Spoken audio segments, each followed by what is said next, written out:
Good evening, everyone. Is the state ready to proceed? Yes, Your Honor. Is the defendant ready to proceed? Yes, Your Honor. Sorry, it took me a little bit longer than anticipated, but there was a lot of information to consider. Let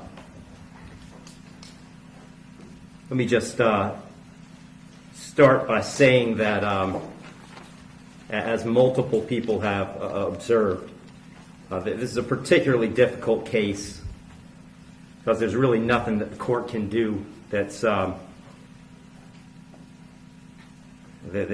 capable of fixing the harm that has been caused to the victims in this case. So that being said, I've got to start with the law. I'm bound by the law, and the law gives me a guideline for how to analyze an appropriate sentence in this case. So I want to start with the Camacho case.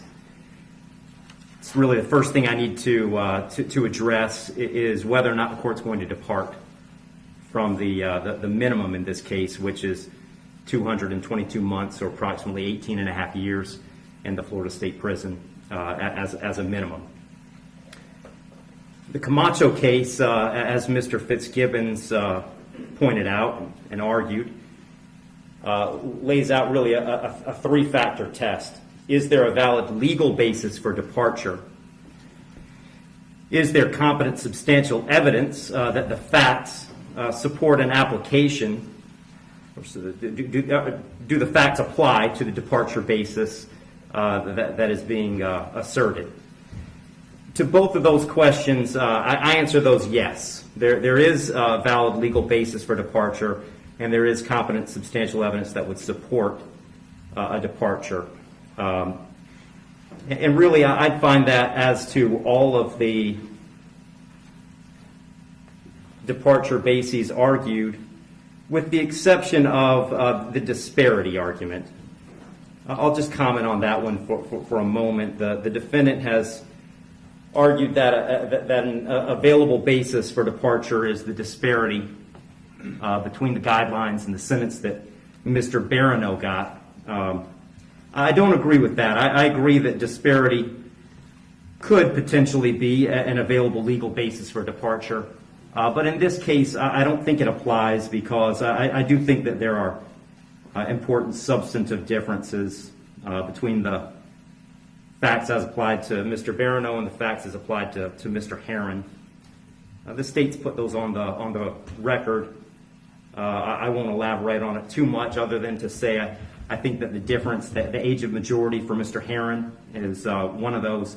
But mostly I just think that the facts are different as between those two defendants. And so I don't believe that the facts in this case support that as a departure basis because I believe that a disparity in sentence between Mr. Barano and Mr.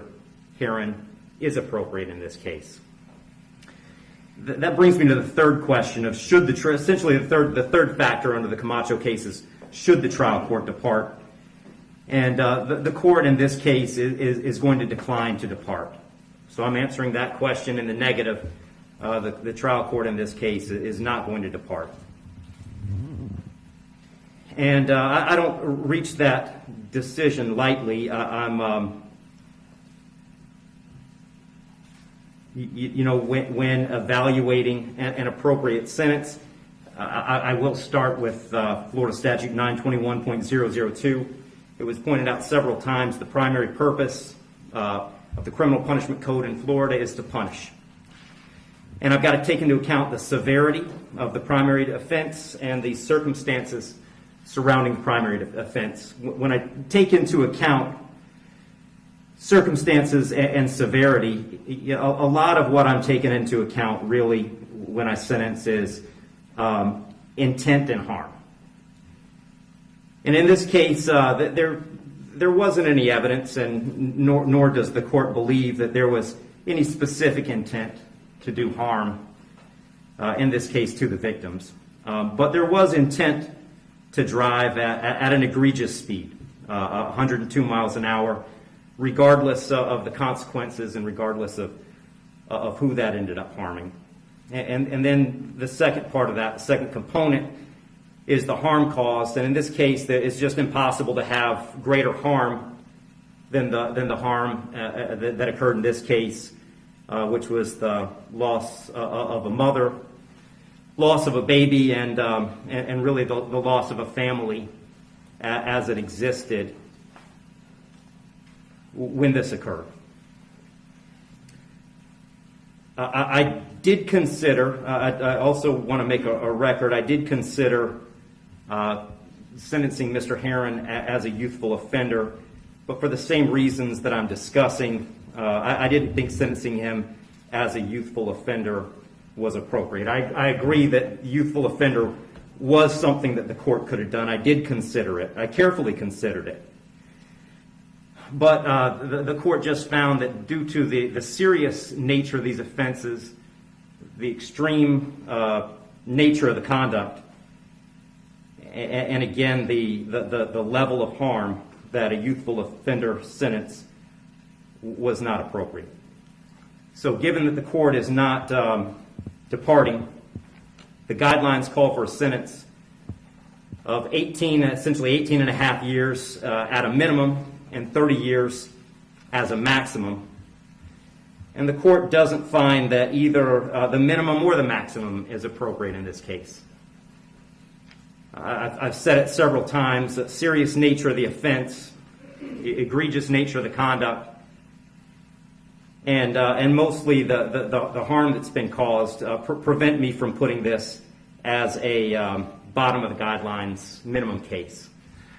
But the departure bases argued by the defendant did provide some reason not to put it at the top of the maximum.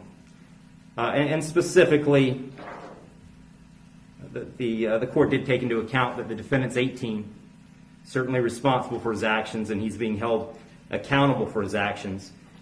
But the age of 18, the court finds, is a mitigating factor and shouldn't put this at a maximum. Also, the complete lack of prior criminal history is something that the court considered as preventing this from being at the top. So having said all that, the court is going really toward the middle between the minimum under the guidelines and the maximum punishment permitted under Florida state law.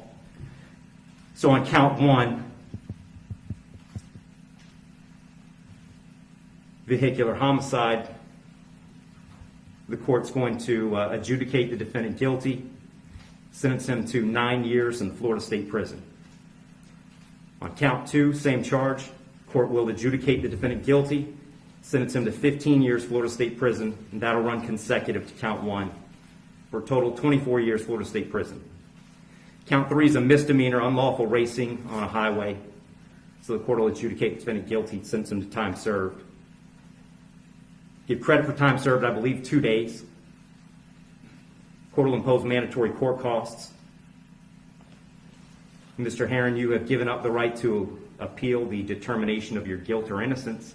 You do have 30 days to appeal the sentence of the court. And I'll direct the bailiffs to take Mr. Heron into custody.